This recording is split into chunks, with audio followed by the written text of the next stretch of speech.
Cheese pulao and potato paneer masala best lunch combo.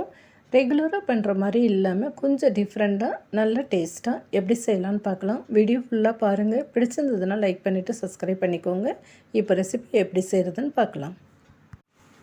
இதுக்கு ஒரு பேனில் தண்ணி சூடு பண்ண வச்சுருக்கேன். அதில் 2 பச்சை மிளகாய், கொஞ்சமாக இஞ்சி, பூண்டு, 2 பெரிய வெங்காயம் சின்ன சின்னதாக கட் பண்ணி வச்சுருக்கேன். அது சேர்த்துக்கலாம். இது கூட 1 ஸ்பூன் ஜீரகம், 1/2 ஸ்பூன் மிளகு, பட்டை, கிராம்பு, ஏலக்காய், பிரிஞ்சி இலை, என்ன மசாலாஸ் இருக்கோ அந்த மசாலா எல்லாமே சேர்த்துக்கோங்க. இது கூட 2 பெரிய சைஸ் தக்காளி சின்ன சின்னதாக கட் பண்ணி வச்சுருக்கேன். அதை சேர்த்துக்கலாம். இதை மூடி வச்சு நல்லா 10 நிமிஷத்துக்கு வேக விட்டுறலாம். 10 நிமிஷத்தில் இது நல்லா வெந்துடும். வெங்காயம் எல்லாம் இப்படி டிரான்ஸ்பரண்ட்டாக இருக்கும். எடுத்து பார்த்தீங்கனாலே தெரியும், டிரான்ஸ்பரண்ட்டாக இருக்கும். நல்லா வெந்துடும். இது ஸ்டவ்லேருந்து இறக்கி நல்லா ஆற வச்சுக்கோங்க. நல்லா ஆறினதுக்கு அப்புறமா தண்ணியை ஃபில்டர் பண்ணிவிட்டு ஒரு மிக்ஸி ஜாரில் சேர்த்துக்கோங்க. பிரிஞ்சி இலை அரைக்க வேண்டாம், அதை நம்ம எடுத்து போட்டுடலாம். இது கூட கொஞ்சம் முந்திரி பருப்பு இருந்தால் சேர்த்துக்கோங்க. டேஸ்ட்டு ரொம்ப நல்லா வரும். கொஞ்சம் முந்திரி பருப்பு இருந்தாலும் சேர்த்துக்கோங்க. மசாலா வேக வச்ச தண்ணியை நம்ம தூக்கி போட வேணாம். அரைக்கிறதுக்கு கொஞ்சமாக யூஸ் பண்ணிக்கலாம். மீதி நம்ம கிரேவியில் சேர்த்துக்கலாம். இது கூட ஒரு 1/2 கப் தயிர் சேர்த்துக்கிறேன். நல்லா ஃபைன் பேஸ்ட்டாக அரைச்சி எடுத்துக்கலாம்.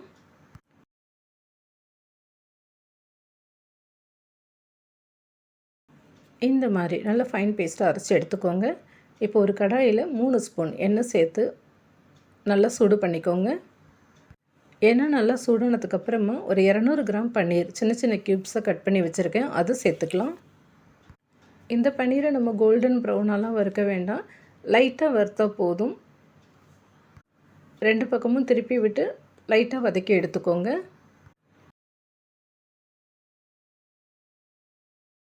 பன்னீர் லேசாக வறுப்பட்டுடுச்சு. இப்போ எண்ணெயிலேருந்து ஃபில்டர் பண்ணி இதை எடுத்துக்கலாம். அதே எண்ணெயில் 1 ஸ்பூன் ஜீரகம் சேர்த்துருக்கேன். ஜீரகம் கொஞ்சம் வெடித்ததுக்கு அப்புறமா ஒரு 3 உருளைக்கிழங்கு சின்ன சின்னதாக கட் பண்ணி வச்சுருக்கேன். தோலை சீவிட்டு கட் பண்ணி வச்சுருக்கேன். அதை சேர்த்துக்கலாம். இது ஒரு 2லேருந்து 3 நிமிஷத்துக்கு நல்லா வதக்கி எடுத்துக்கோங்க. உருளைக்கிழங்கு கொஞ்சம் வதங்கினதுக்கு அப்புறமா அது கூட ஒரு 1/2 கப் பச்சை பட்டாணி, ஃப்ரெஷ் பட்டாணி இருக்கு இல்லையா, அதுதான் சேர்த்துருக்கேன். சேர்த்து நல்லா வதக்கிக்கோங்க. பட்டாணி உருளைக்கிழங்கும் ஒரு 50% வேகணும். அந்த அளவுக்கு வதக்கி எடுத்துக்கோங்க.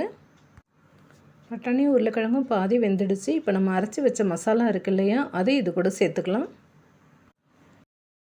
இது கூட 1 ஸ்பூன் மிளகாத்தூள் சேர்த்துக்கோங்க. 2 ஸ்பூன் தனியாத்தூள், 1/2 ஸ்பூன் மஞ்சப்பொடி சேர்த்துருக்கேன். 1/2 ஸ்பூன் கரம் மசாலா சேர்த்துக்கோங்க.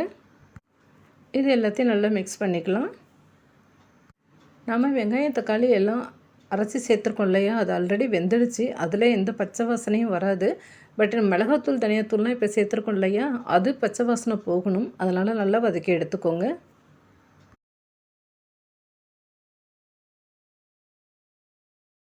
இப்போ நம்ம மசாலா வேக வச்ச தண்ணி இருக்கு இல்லையா, மீதி தண்ணி, அதை இது கூட சேர்த்துக்கலாம்.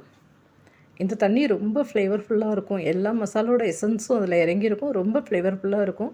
ஸோ அந்த தண்ணியை தூக்கி போடாமல் மசாலா கூட சேர்த்துக்கோங்க.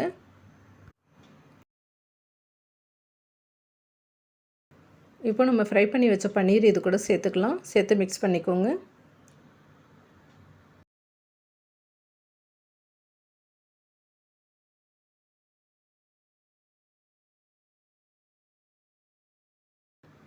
இதுக்கு தேவையான உப்பு சேர்த்துக்கலாம். ஒரு 1/2 ஸ்பூன் சுகர் சேர்த்துக்கோங்க. டேஸ்ட்டு ரொம்ப நல்லா வரும். ஸோ 1/2 ஸ்பூன் சுகர் சேர்த்துக்கோங்க. எல்லாத்தையும் நல்லா மிக்ஸ் பண்ணி விட்டுக்கலாம். ஓரம்லாம் நல்லா எடுத்து விட்டுட்டு மிக்ஸ் பண்ணிக்கோங்க. இதை மூடி வச்சு ஒரு 10லேருந்து 15 நிமிஷம் நல்லா வேக விட்டுடலாம்.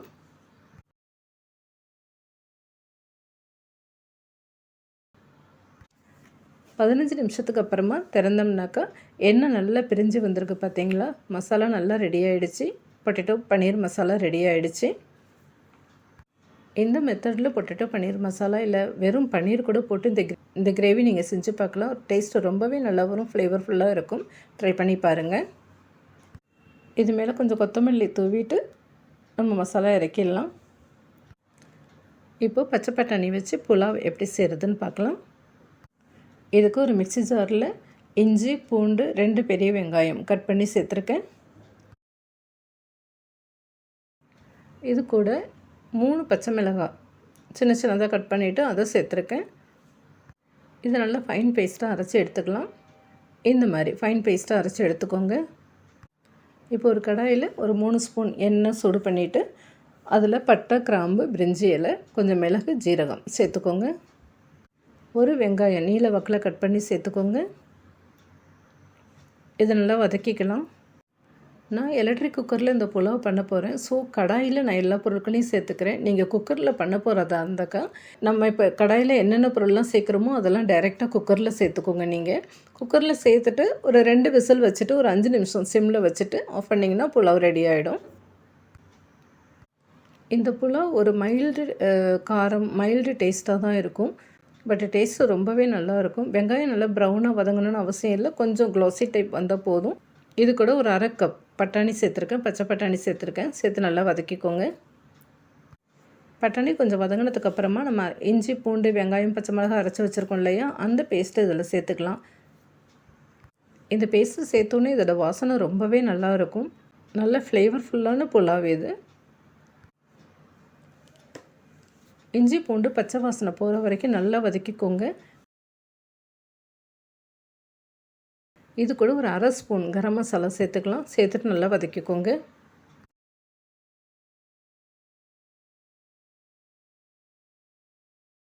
ஒரு 3 கிளாஸ் அரிசி ஆல்ரெடி நல்லா வாஷ் பண்ணி வச்சுருக்கேன், அதை இது கூட சேர்த்துக்கலாம். சேர்த்து நல்லா மிக்ஸ் பண்ணிக்கோங்க.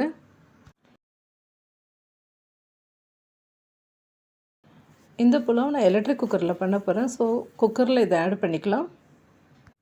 நான் பாஸ்மதி அரிசி எதுவும் சேர்க்கல, நார்மல் நம்ம ரெகுலராக சாப்பாட்டு அரிசி இருக்கு இல்லையா, அதுதான் சேர்த்து பண்ணுறேன்.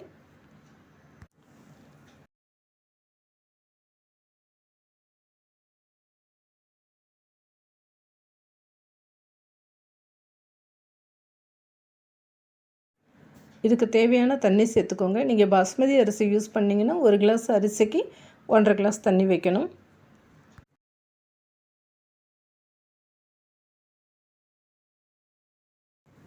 இந்த புலாவுக்கு தேவையான உப்பு சேர்த்துக்கலாம். நல்லா மிக்ஸ் பண்ணிக்கோங்க. இதை மூடிட்டு குக்கரை ஆன் பண்ணிடலாம். இது ஆட்டோமேட்டிக்காக ஆஃப் ஆகிடும். எப்போ புலாவ் ரெடி ஆகுதோ ஆட்டோமேட்டிக்காக ஆஃப் ஆகிடும்.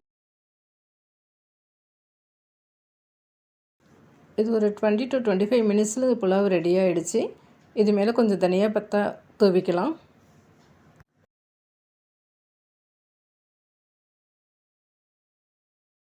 அவ்வளோதான், அருமையான சிம்பிளான ரொம்ப டேஸ்டியான புலாவ் ரெடி ஆகிடுச்சு.